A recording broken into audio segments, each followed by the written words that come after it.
ഇങ്ങനെ എന്തെങ്കിലും ഒരു ചെറിയ വിഷയം ഉണ്ടാകുമ്പോഴേക്ക് നമ്മുടെ കുട്ടികളിങ്ങനെ പെട്ടെന്നാകെ ഡസ്പായി അവരുടെ ജീവിതം തന്നെ അവസാനിപ്പിക്കാൻ പാടുണ്ടോ എന്നൊക്കെ ചോദിക്കാം. പക്ഷേ ഒരു പ്രശ്നം ഇവിടെ വരുന്നത് എന്താ വെച്ചാൽ കേരളീയ സമൂഹത്തിൽ കുട്ടികൾക്ക് നല്ല വിദ്യാഭ്യാസം കൊടുക്കുകയാണ്. അത് ഓരോരുത്തരുടെയും ശേഷിക്കനുസരിച്ചുള്ള വിദ്യാഭ്യാസം കൊടുക്കും. അങ്ങനെ വിദ്യാഭ്യാസം കിട്ടുന്ന കുട്ടികൾ ആൺകുട്ടിയായാലും പെൺകുട്ടിയായാലും അവർ എവിടെയെങ്കിലുമൊക്കെ എവിടെയാണോ ജോലി തേടി പോകും. അങ്ങനെ ജോലി തേടി വരുന്ന നമ്മുടെ കുട്ടികൾക്ക് ആവശ്യമായ സംരക്ഷണം കൊടുക്കേണ്ട ഒരു ബാധ്യത ആർക്കുണ്ട്? തൊഴിലുടമയ്ക്കുണ്ട്. നിർഭാഗ്യവശാൽ ഇവിടെ ഉണ്ടായിട്ടുള്ളത് ആ തൊഴിൽ സംരക്ഷണം കിട്ടാത്തതിൻ്റെയും തൊഴിലിടങ്ങളിൽ കിട്ടേണ്ട സംരക്ഷണം കിട്ടാത്തതിൻ്റെയും അതോടൊപ്പം സാധാരണ നമ്മൾ പറയുമല്ലോ ഇപ്പോൾ ഈ കലാലയങ്ങളിൽ റാഗിങ് ഉണ്ടാവുമെന്ന് പറയുമല്ലോ, അതിന് സമാനമായ രീതിയിലാണ് ഇതിനെ കാണേണ്ടത്. ഇപ്പോൾ ഈ ആരോപണ വിധേയനായിട്ടുള്ള മാനേജർ അയാൾ ആ സ്ഥാപനത്തിലെ കൂലിക്കാരനാണ്. ഈ കുട്ടിയും അവിടെ ചെറിയ പ്രതിഫലത്തിന് ശമ്പളത്തിന് ജോലി ചെയ്യുന്ന ആളാണ്. അപ്പോൾ ഇദ്ദേഹം സത്യത്തിൽ ഈ കുട്ടിയെ അത്രയും മാനസികമായി പീഡിപ്പിച്ചതിൻ്റെ ഭാഗമായാണ് ഈ കുട്ടി ജീവിതം കൊണ്ട് അതിന് ഇനി ഒരാൾക്കുണ്ടാവരുത് എന്ന് അതായിരിക്കുമല്ലോ അവരുടെ മനസ്സിലുണ്ടായിട്ടുണ്ടാവുക പ്രതികരിച്ചിട്ടുള്ളത്. അതൊരു പരിധിവരെ സംരക്ഷണമില്ലായ്മയാണ്, തൊഴിലിടത്തിൽ സംരക്ഷണമില്ലായ്മയാണ്. അപ്പോൾ തൊഴിലിടങ്ങളിൽ സംരക്ഷണമില്ലാത്തൊരു സാഹചര്യം വരുന്നത് എവിടുന്നാ? ഇങ്ങനെ ചില പ്രശ്നങ്ങൾ ഇതിൽ വരുന്നുണ്ട്. തൊഴിലിടങ്ങളിൽ സംരക്ഷണമില്ലാതിരിക്കുന്നത് എവിടുന്നാണ്? അവരെ ഇങ്ങനെ മാനസികമായി പീഡിപ്പിച്ചാൽ, പഴയ കാലത്ത് നമ്മൾ പറയില്ലേ തുമ്പിനെ കൊണ്ട് കല്ലെടുപ്പിക്കുകയെന്ന്, ചെറിയ പ്രതിഫലം കൊടുക്കുക, എന്നിട്ട് ഓവർലോഡ് ഏൽപ്പിക്കുക. അങ്ങനെയൊക്കെ ചെയ്താലും ആരും ചോദിക്കില്ല, ആരും അന്വേഷിക്കില്ല, ആരും പ്രതികരിക്കില്ല എന്ന ഒരു ധൈര്യത്തിലാണ് ചെയ്യുന്നത്. അവിടെയാണ് പിന്നെ നമ്മുടെ നാട് വ്യത്യസ്തമാവുന്നത്. കേരളമല്ലേ, കേരളത്തിൽ അങ്ങനെ സാധിക്കുമോ? ഇവിടെ ഉണ്ടായ ഒരു വിഷയം എനിക്ക് തോന്നുന്നത്, ഈ കുട്ടി ഉൾപ്പെടുന്ന സ്വകാര്യ മേഖലയിലെ ആശുപത്രികളിൽ ജോലി ചെയ്യുന്ന നഴ്സുമാർക്ക് ഇന്ന് യൂണിയനുണ്ട്, സംഘടന ഉണ്ട്.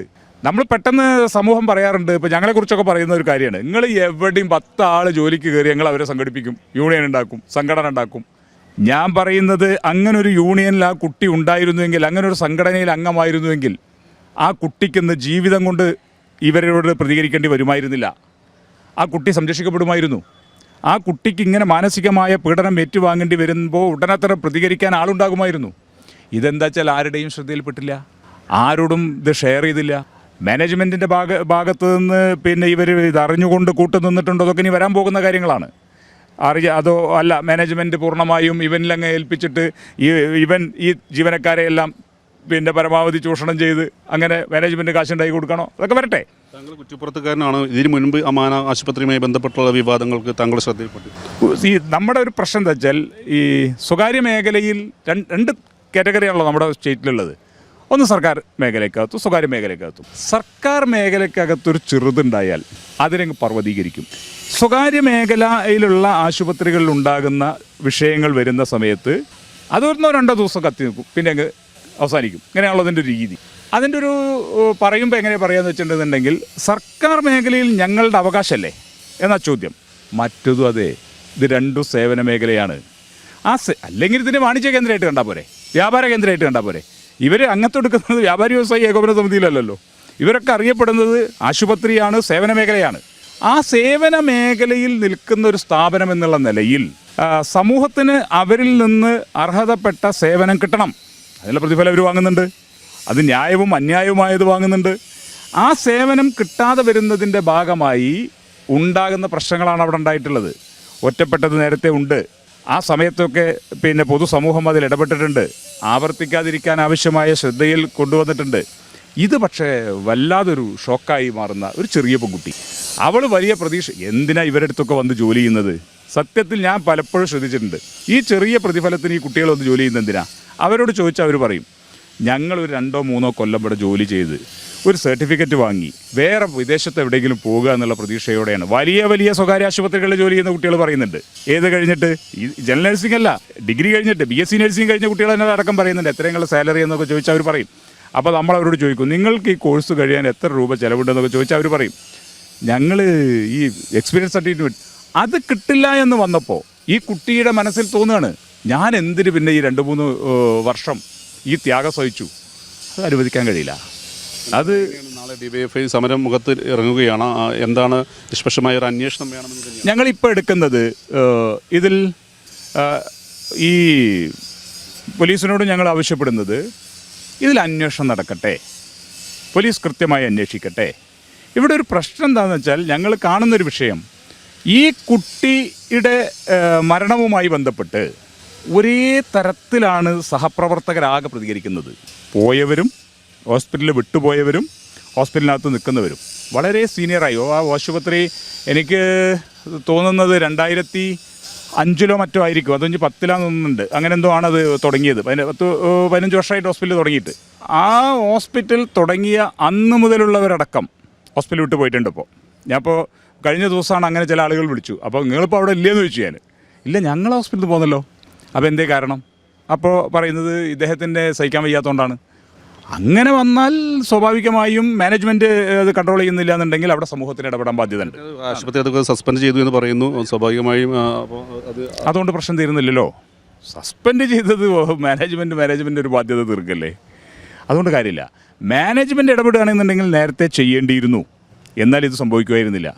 ഇനി ആർക്കാ ഉത്തരവാദിത്തം? ഇനി ഇത്തരം സംഭവം ഉണ്ടായ സാഹചര്യത്തിൽ പോലീസിൻ്റെ ഉത്തരവാദിത്തമാണ്. പോലീസും പറഞ്ഞിട്ടുണ്ട് ഞങ്ങളത് നിരീക്ഷിക്കുകയാണ്, പരാതികൾ എത്ര കണ്ട് വരും നോക്കട്ടെ. ഞങ്ങൾ ബന്ധപ്പെട്ടിരുന്നു, അപ്പോൾ പോലീസും പറഞ്ഞത് തന്നെയാണ്, എത്ര കണ്ട് പരാതികൾ വരുന്നുണ്ട്, അതിന് ഇയാളുടെ ഭാഗത്തു നിന്നുണ്ടായിട്ടുള്ള പൊതുസമൂഹം ചർച്ച ചെയ്യപ്പെടുന്നത് ഇങ്ങനെ ഈ ഒരു സമൂഹത്തിൽ ഇങ്ങനെ ഒരു മർമറിങ് കൊണ്ട് കാര്യമില്ല. പോലീസിനെ സമയത്തോളം അവർ പറയുന്നത് ശരിയാണ്, ഞാനിപ്പോൾ അഭിപ്രായത്തിലാണ്. കാരണം എന്താ വെച്ചാൽ ഇതിന് സമാനമായ പരാതിക്ക് സമാനമായ സ്റ്റേറ്റ്മെൻറ്റ് വരണം. അപ്പോൾ അത് ഇന്നലെ കുറേയേറെ പേർ തയ്യാറായി വന്നിട്ടുണ്ട്. 10 പരാതികൾ ഇനിയും വരുമെന്നാണ് ഞാൻ മനസ്സിലാക്കുന്നത്. ഇനിയും വരുമെന്ന് മാത്രമല്ല, ഞാൻ മനസ്സിലാക്കുന്നത് അവർ പരസ്യമായ പ്രതികരണത്തിന് സഹപ്രവർത്തകർ തയ്യാറാകുമെന്നാണ് പ്രതീക്ഷിക്കുന്നത്. അങ്ങനെ വരണമെങ്കിൽ ഒറ്റപ്പെട്ടതല്ലല്ലോ, ഒറ്റപ്പെട്ട ഈ കുട്ടിയുടെ മാത്രമാണെന്നുണ്ടെങ്കിൽ സമ്മിശ്ര പ്രതികരണം വരണ്ടേ, രണ്ടഭിപ്രായം പറയേണ്ട അവർ. അത് അങ്ങനെ ആ കുട്ടി ചെയ്യാൻ പാടില്ലായിരുന്നു, കാരണം ഇങ്ങനെ ചെറിയ ചെറിയ കാര്യങ്ങൾക്കൊക്കെ സർട്ടിഫിക്കറ്റ് തരില്ല എന്ന് പറയുമ്പോഴേക്കും ജീവിതം അവസാനിപ്പിക്കുക എന്നല്ലേ സഹപ്രവർത്തകർ ചോദിക്കേണ്ടത്. പകരം അവരെല്ലാവരും പറയുന്നത് ഇത് വരുത്തി വെച്ചതാണ്. ഈ മാനേജർ ആയി ജോലി ചെയ്യുന്ന കക്ഷിയുടെ പലരും ജോലി അങ്ങ് ഉപേക്ഷിച്ചു പോയത് അവരിപ്പോഴൊക്കെ പറയുന്നത്. ഞങ്ങൾ പലരും ജോലി ഉപേക്ഷിച്ചു പോയി, ഈ കുട്ടി ജീവിതം കൊണ്ടതിന് പ്രതിഷേധിച്ചു എന്നാണ് അവർ പറയുന്നത്. അങ്ങനെ വരുമ്പോൾ അത് കൃത്യമായി അന്വേഷിക്കണം, നടപടി സ്വീകരിക്കണം. ഞങ്ങളതിൽ ഇത്തരം ആശുപത്രികൾ ഈ ചൂഷണപ്പ് ഞങ്ങൾക്കൊക്കെ അറിയാലോ, വളാഞ്ചേരിയിൽ പണ്ടുണ്ടായിട്ടുണ്ട്. വളരെ കൃത്യമായി ഇടപെട്ടവരാണ് ഞങ്ങൾ, വളരെ കൃത്യമായി ഇടപെട്ട് ഞങ്ങളതിൻ്റെ കേസും നടപടികളും എല്ലാം ഏറ്റുവാങ്ങിയവരാണ്. അതിലൊരു മടിയും കാണിക്കില്ല. അത് സമൂഹത്തിൽ പൊതുപ്രവർത്തനം നടത്തുന്ന സമൂഹത്തിൻ്റെ പ്രതിനിധികൾ എന്നുള്ള നിലയിൽ DYFI ആയാലും മഹിളാ അസോസിയേഷൻ ആയാലും പൊതുപ്രസ്ഥാനമായാലും കൃത്യമായി ഞങ്ങൾ ഇടപെടും. അതിൽ യാതൊരുവിധ അഡ്ജസ്റ്റ്മെൻറ്റും ഇല്ല. പോലീസിനെ സമയത്തോളം കേസ് മുന്നോട്ട് പോകണമെന്നുണ്ടെന്നുണ്ടെങ്കിൽ തെളിവുകൾ വരണം. അതിന് തയ്യാറായി അവരുടെ സഹപ്രവർത്തകരും രക്ഷിതാക്കളും വരാൻ കേട്ടോ, കുടുംബവും രംഗത്ത് നിൽക്കണേ. അങ്ങനെയുണ്ട്.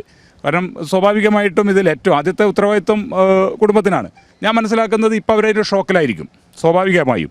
അപ്പോൾ കൂടുതൽ കാര്യങ്ങൾ വ്യക്തമാകുമ്പോഴാണ് കുടുംബവും രംഗത്ത് വരിക. ഇത്ര പ്രയാസപ്പെട്ട കുടുംബമായാലും ഇത്തരം വിഷയങ്ങൾ വരുന്ന സമയത്ത് ആ കുടുംബത്തിന് സംരക്ഷണം ഒരുക്കാൻ സമൂഹം തയ്യാറായി വരും, അതിലൊരു സംശയമില്ല. ഞങ്ങളത് ഏറ്റെടുക്കും.